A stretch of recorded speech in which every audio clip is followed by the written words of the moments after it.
You know the dream, right? That side hustle, the one that brings in passive income, gives you more time, more freedom, basically more control over your own life. But let's be real for a second, there's a huge, huge gap between dreaming about it and actually doing it. The entrepreneur Chris Kerner, he calls this dream the financial ozemic. Just picture that giant crumbling statue in the middle of the desert. It's this massive goal we build up in our heads, right? It's the ultimate symbol of success. But for most of us, it just sits there. We admire it from a distance, but we never actually get there. We all have these ideas, but something always holds us back. It's like this paralysis that keeps that brilliant concept locked up tight instead of out in the world, making you money. So in this explainer, we're going to smash through the mental blocks that are holding you back, and we're going to start with the biggest one of all.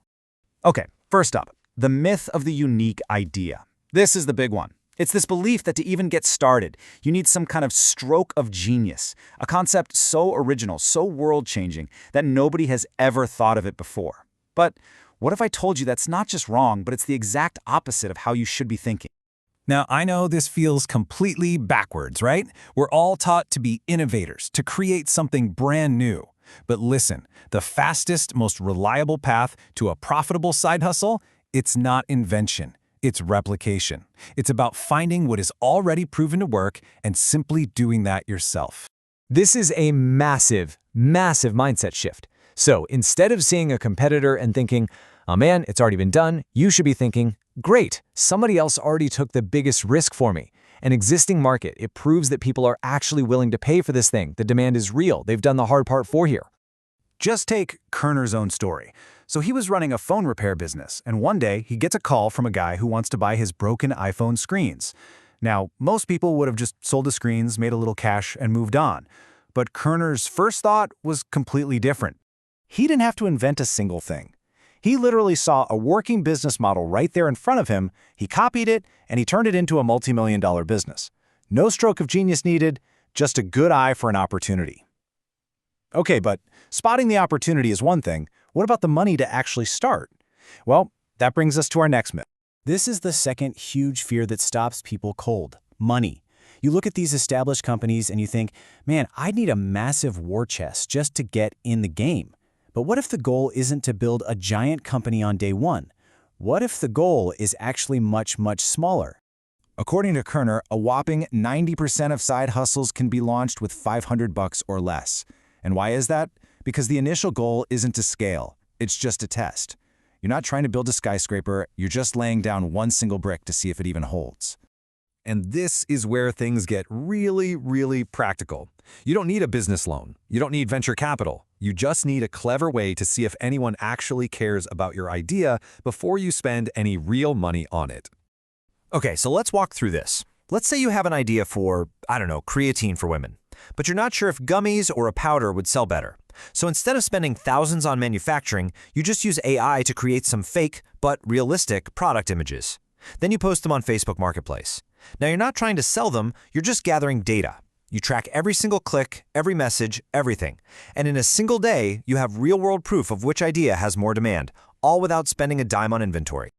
And that is the power of this approach. See, big, perfect plans, they create inertia. They keep you stuck. But small, fast, cheap tests, they create momentum.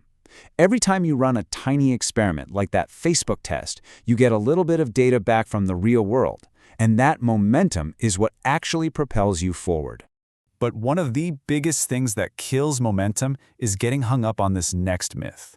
And it's probably the most common piece of advice out there, and maybe one of the most misleading. It's the idea that your side hustle has to be your life's greatest passion. So here's a much more pragmatic approach. Don't start with what you love. Start with what makes money.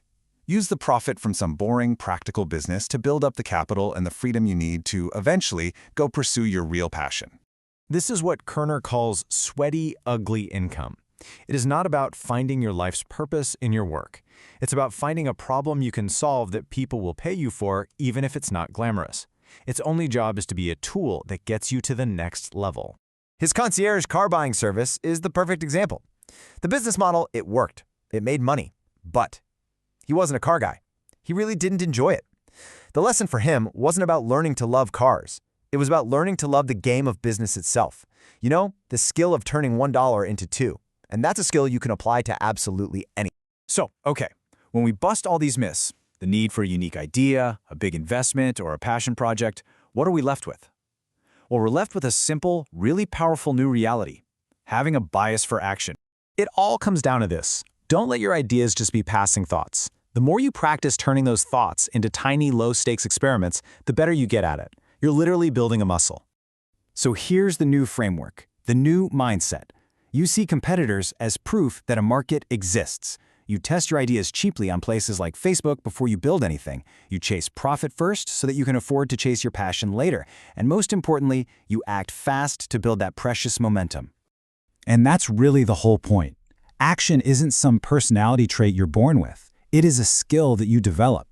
Every small test you run, every quick experiment, it's one more rep that strengthens that bias for action muscle, and it makes it that much easier to take the next step, and the one after that. So I'll leave you with this question. Forget the grand plan. Forget about finding your passion for a minute. Think about that one idea that you have right now. What is the smallest, the cheapest, the fastest thing you can possibly do in the next 2 weeks to see if it has any potential? That's it. That's where you start.